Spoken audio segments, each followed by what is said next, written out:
Food is fuel for your body, your mind, and definitely your sport. But let's face it, nutrition is confusing, and the expectations on girls and women to be thin and have a six-pack are exhausting. If you've ever been frustrated with your body, confused about nutrition, obsessed with eating healthy, or guilty when you don't, underate, overate, or overtrained, and overwhelmed with all the pressure, then this podcast is for you. Nutrition can be easy. You can take control of it, but it might start with letting go of control by asking for help and making a change. I'm Lindsey Elizabeth Cortez, sports dietitian and owner of Rise Up Nutrition, where I empower female athletes to overcome nutrition concerns and perform at their highest level, to stop being confused by all the mixed or harmful messages, and finally have confidence in your body as a fierce, fit, and fueled female athlete. Hello, everybody. Lindsey here, Lindsey Elizabeth Cortez. Just wanted to do a solo episode. We've had so many amazing guests, but as it is this time of year where the holidays are fast approaching, I really thought it was important to talk about food and the holidays. I feel like historically, there are so many people, myself included, my past self included, I should say, who really struggle with food, body, exercise around the holiday season, whether it starts with Halloween, goes through Thanksgiving, Christmas, and even the New Year. I know that this can be a really difficult time, maybe a stressful time, maybe an anxious time for so many people.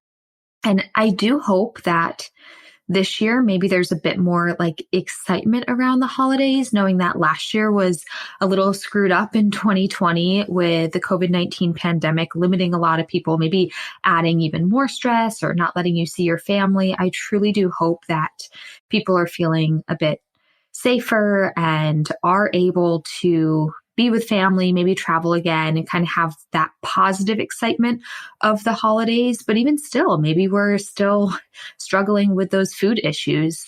And with that being said, I did address this actually last year on the Female Athlete Nutrition Podcast. It's episode number 3, if you can believe it. It was one of my first episodes, episode number 3, called Holiday Food Anxiety. And I would love for you guys to go back and listen to that. I really talked about the importance of being present, focusing on the meaning of the holiday. And even though we make such a big deal about food in the holidays, like Thanksgiving is, people talk about the food all the time. And it's like the entire Christmas season. It's, peppermint mocha lattes and all the treats. It just seems like it's about food. But in that episode number 3, I kind of remind you that it's actually not about food. It's about the holiday. And I think that's a really great way to approach these holidays so that you stress less about food, is remembering that this is not what it's about. What is the day of Thanksgiving about? What is the day of Christmas about? What is the meaning of it? As well as helping you tap into a mindset of abundance as opposed to scarcity. Meaning that we get ourselves all worked up over, Thanksgiving is my one day to enjoy these special foods or that pie that I won't see again for a whole nother year. But to remind yourself that actually you could have pie another time of year if you wanted to, and that we don't have to think that this is our only opportunity and the only day to be around this food. So really living in more of an abundant mindset, which can help relieve that anxiety around food during the holidays. So anyways, I won't repeat that whole episode. I encourage you to go back and listen to it, but I do want to take this discussion today in a slightly different direction as to why, a different reason why people might be experiencing difficulties with food around the holiday season. And in my opinion, personally, it often comes down to such a divide in the messaging that we hear. So what do I mean by this? When we think about food in the holidays, I feel like there's 2 overarching messages that we hear, whether it be on social media, through family and friends, or even through health professionals like myself. You hear one message, which is telling you sort of how to get through the holidays while staying, quote, on track, unquote, right? How to control yourself, how to be healthy, how to make a plan for the holiday season so that you don't lose yourself, right? Do you understand this message that I'm saying? Literally to the extent of I just put in a Google search of eating for the holidays. And one of the first websites that came up was from the CDC. So here in the US, our government agency, Center for Disease Control, of 5 healthy eating tips for the holidays. And I'm not necessarily trying to say that you should all go read this article per se, but that's the first thing that popped up is healthy eating tips for the holidays. And some of the things that were mentioned in this article, just to point it out to you, is how to outsmart the buffet, by starting with a plate full of veggies to fill up and have a small plate and maybe avoid alcohol or bring a healthy dish with you to create a plan that's holiday proof, maybe avoid the alcohol and sugary drinks, how to keep moving and staying active throughout the season. Right. So this is one of the big overarching messages that we hear throughout the holiday season is, if I could summarize it, it's just society's way of saying how to be good with big quotes around that, air quotes around that, right? So it's how to control, right? And then we have the other message that a lot of us hear. And the other message is literally the exact opposite of that, which is it's the holidays. Enjoy yourself. It only comes once a year. Indulge, splurge, go all out. Let go of food rules. Give yourself permission not to count calories on Christmas Day. Give yourself permission to take it easy and not go for a run or get that workout in, right? That's the other message that we hear a lot of. And I think this other message, we could probably break that down into those people who are maybe some more anti-diet health professionals, and to include myself. I might err on this side a little bit more often, if I'm to be honest, of let go of the food rules, right? And just, enjoy yourself and be present. That's what I started this conversation with. And so you might hear that from people like myself, but we also get a little bit of this message from people who are kind of just that all or nothing attitude and are kind of throwing their hands in the air, giving up control. Or that's again, this is the divide that we feel, is that one side of the story is trying to make you be so in control, whereas the other side of the story is letting go of control completely. And really, when I think about it, I think that it's the difference between these two that makes people feel so crappy, excuse my language, and guilty throughout the holiday season, because they're complete opposites, right? It's be in control or let go of all control. And they're so different. I had or still have a mentor in my life who said this quote to me one time. I don't know if it comes from somewhere. There's a swear word, so excuse my language, but I just love how he said it to me, and so it stuck with me. He said that shitty feelings all stem from one place. It's the dissonance between what you are doing and what you think you should be doing. And I think that kind of sums up the holidays with these two differing messages. It's if you're in control, you feel crappy about it because you're that's not fair. Everybody else is enjoying the holidays and enjoying their food and enjoying their candy. Maybe that's what I should be doing, but I'm over here having control. And it's the dissonance between the two that makes you feel so bad about yourself, and vice versa. Maybe you did decide, okay, this year I'm just going to indulge, enjoy, let go of all food rules. But then you see the messaging or see your girlfriend who is, being more in control and bringing a healthy side dish. And you're that's what I should have been doing. Now I feel terrible about myself, right? It's the difference between the two. That's what makes us feel so terrible. The difference between what you are doing and what you think you should be doing. right? And that's the definition of cognitive dissonance. It's the unpleasant emotion that results from believing two contradictory things at the same time. And often when we're believing two contradictory things at the same time, that can lead to some irrational decision making as you try and sort of reconcile with your conflicting beliefs, right? And that's it throughout the holidays. There's two conflicting beliefs. It's the enjoy yourself or have control, be in control or be out of control.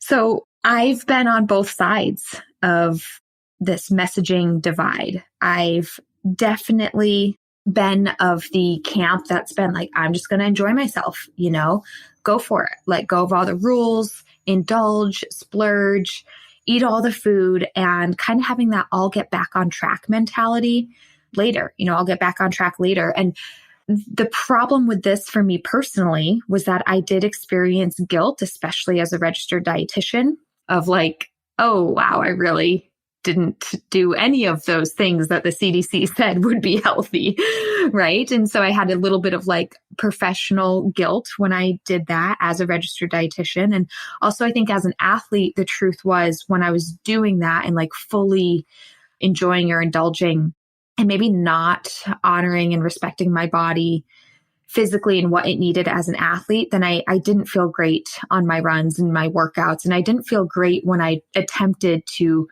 get back on track 2 weeks later, literally out there on the track, trying to do some workouts and just feeling not good physically, maybe feeling sluggish or something like that.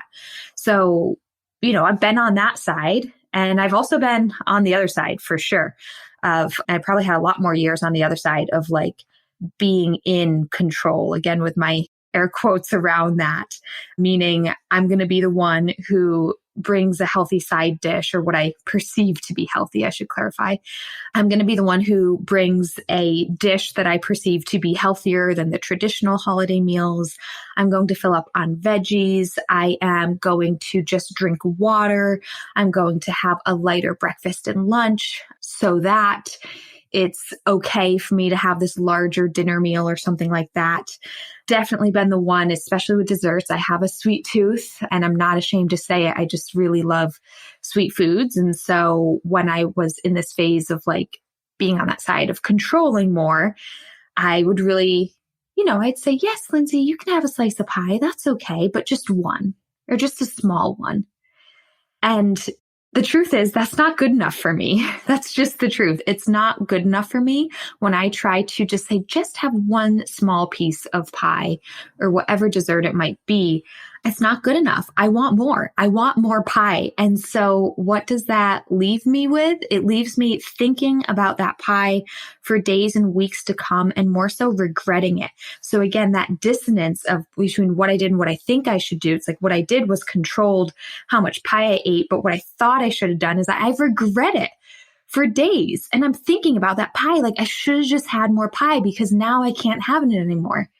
Now it's not available to me anymore. And I would regret it. And that was a big mental drain. For me personally, like the control aspect, and again, in my words, I'm not saying this is how you perceive it, but in my words, like when I'm trying to control, it's because I'm trying to be good. And to summarize this as, in a very youthful mindset, like anytime I try to be good, it makes me want to be more bad. Can anybody else relate to that with me? Yes, in food regard, but maybe with anything, if I'm being completely honest. When you set these rules and restrictions and boundaries on yourself and try to control, like it just makes you want to be bad. You just want to rebel. You want to rebel. It's like our, 14-year-old self like kicks in no matter how old we are. So, what do we do about this? It's like if we control, then we feel bad about that. If we don't control, then we feel bad about that too. How can we be in the middle? And that's just exactly it. We need to get rid of the gap.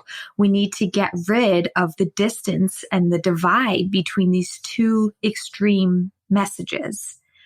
And going back to that saying of shitty feelings are stemming from one place, the dissonance between what you are doing versus what you think you should be doing. that's how we can get rid of the gap. It's by changing what we're doing or changing what we think we should be doing. In other words, I like to use the word believe, what we believe we should be doing, because it is a belief. It's not inherently true.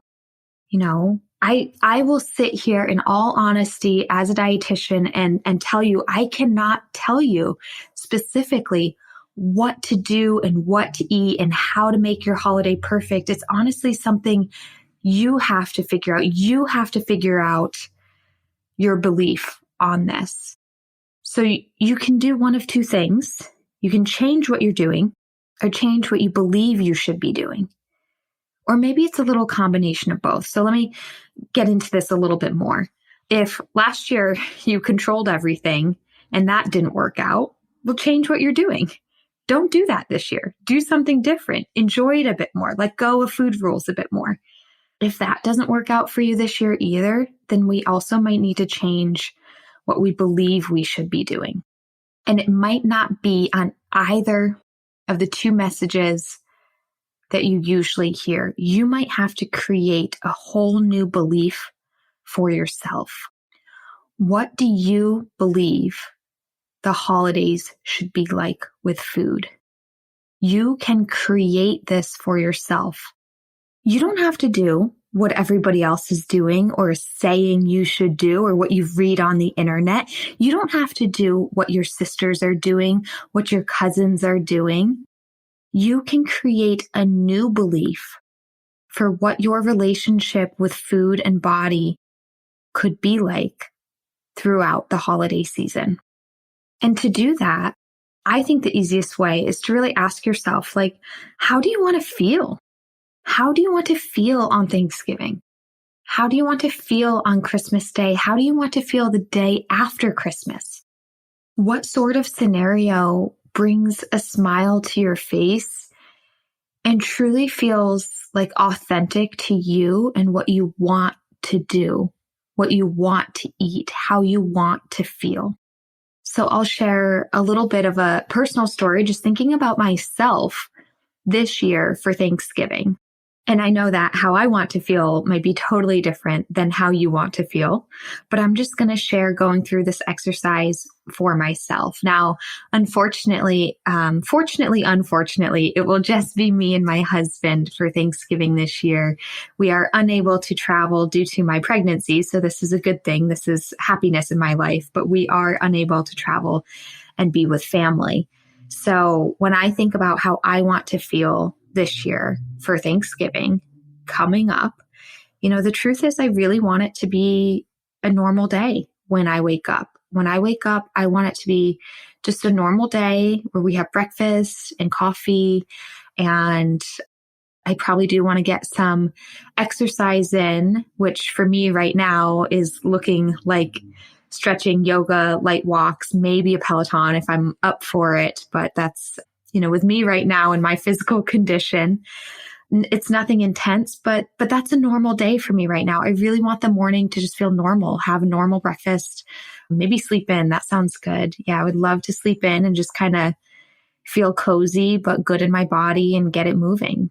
And then when I think about the rest of the day, since it is just me and my husband, I definitely do want to make it feel special.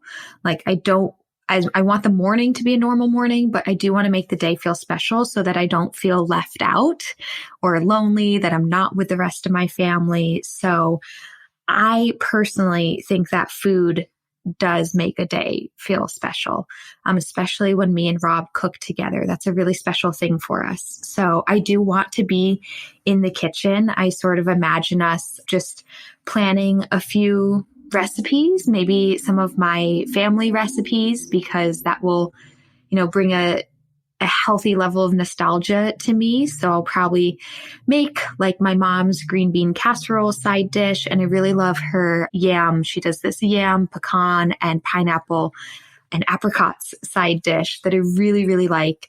And then we'll cook some meat, whether it be turkey or maybe just a smaller bird, a chicken might be easier for just the two of us.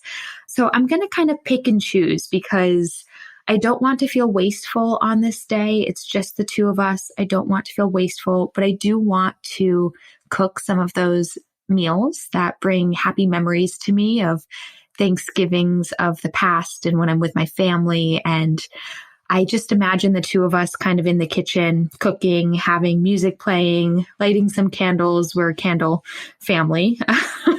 We love candles. So I think that'll make it really special. A normal day, but we're making it special with some of this food. I do know that my husband wants a sweet potato pie, and I know that I don't really like sweet potato pie. So I am prepared and wanting to cook two desserts, one for me, one for him, and we can certainly save any leftovers or maybe even freeze them. So yeah, that's me. That's how I want to feel on Thanksgiving Day. And the next day, honestly, the day after Thanksgiving, I want to feel like when I wake up, it's a normal day once again. And maybe we don't have to, cook anything for lunch or dinner because we have a little bit of leftovers and we can enjoy that meal one more time. I think that'd be wonderful. That's exactly how I want to feel this Thanksgiving. So that's my personal story. Sorry, I dragged on about that for a while, but as I'm talking about it, it brings a smile to my face. I'm envisioning it. I'm like, yeah, that's perfect. That's exactly what I want.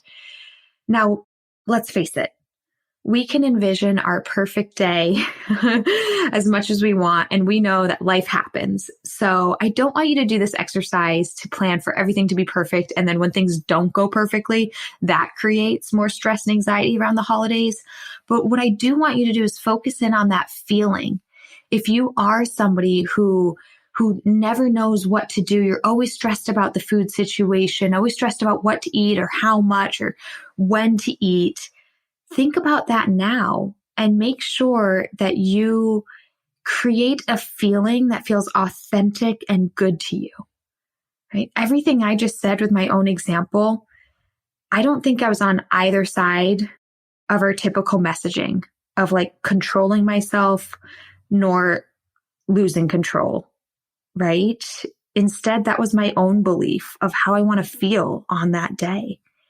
And that's what I want to challenge you to do. The holidays really should be a time where you are focusing on the meaning of that day, focusing maybe on family or friends or what we're grateful for, focusing especially, as we get into December, whether it be Christmas or Hanukkah, that religious aspect, focusing on that, being in a mindset of abundance once again. Yeah, I think that, exercising especially as athletes, training, we've got to keep that up if you want to, if it feels good, but we also need to be flexible I'm with family, or maybe I'm traveling, or I'm in a different location. So we have to be flexible with ourselves so that we truly are honoring everything that this holiday is meant for, right? The holidays are a time where we want to be grounded and really being authentic with ourselves and what's important to us. So it's not a time for the extremes. It's not a time for the don't eat this or don't eat that, or you have to do this or make sure you do that. Because as I said before, maybe there isn't a right way. Maybe we can't outsmart the buffet like the CDC says we can. Maybe instead, all we can do is create a new belief, one that is only ours, one that is authentic to us. And you can make a choice that feels good to you on that day, that's in line with how you want to feel and what you want to do and accomplish. And guess what? The very next day, you can make that same choice all over again. And the next day and the next day, to include the next holiday and the next holiday. So like I mentioned in the beginning of the podcast, if you are somebody who typically struggles with food, body, training, stress, anxiety, guilt of eating, trying to be in control, feeling like you're out of control around the holidays, then I would really recommend you go back and listen to episode number 3, and then maybe listen to this one over again so that you can really remind yourself of how to be present with the day, how to be in a mindset of abundance, and how to avoid the two extremes of being in control or out of control, and instead create your own belief on what this day should be and what you actually can do on this day. Create a new belief that's just for you. And when you do that, and you don't have this divide between what you're doing and what you think you should be doing, and instead you are doing exactly what you believe you should be doing, then we get rid of all those terrible feelings. And we're just having a day living out exactly what you believe is right for you on that day, in that moment, in your body, for your needs. Fans, I hope you enjoyed this episode and conversation. If it did help you, then I want to direct you to where you can sign up for our email list. If you think the podcast is helpful, then you will also find our monthly emails helpful and our blogs helpful. And I'm also super excited to drop some new materials on you all very, very soon to include online courses and swag. That's right. Although my specialty is coaching clients one-on-one individually to their goals, I do know many female athletes are looking for more digital resources that they can take advantage of on their own time. And that is coming super, super soon. So if you get on our email list, then you will be one of the very first to know and even get early bird pricing. No joke. I've been working on this and some other big things for Rise Up Nutrition for a while now. And I want you, as a loyal fan, a female athlete nutrition podcast listener, to be one of the first to know about these new and exciting things. So again, if you like the podcast, I'm sure you'll love all the other stuff. So get on our email list and stay in the loop. The direct link to sign up, just submit your email, is in the show notes. So look for that. Or you can always head to our website, www.riseupnutritionrun.com. Thank you so much and happy holidays.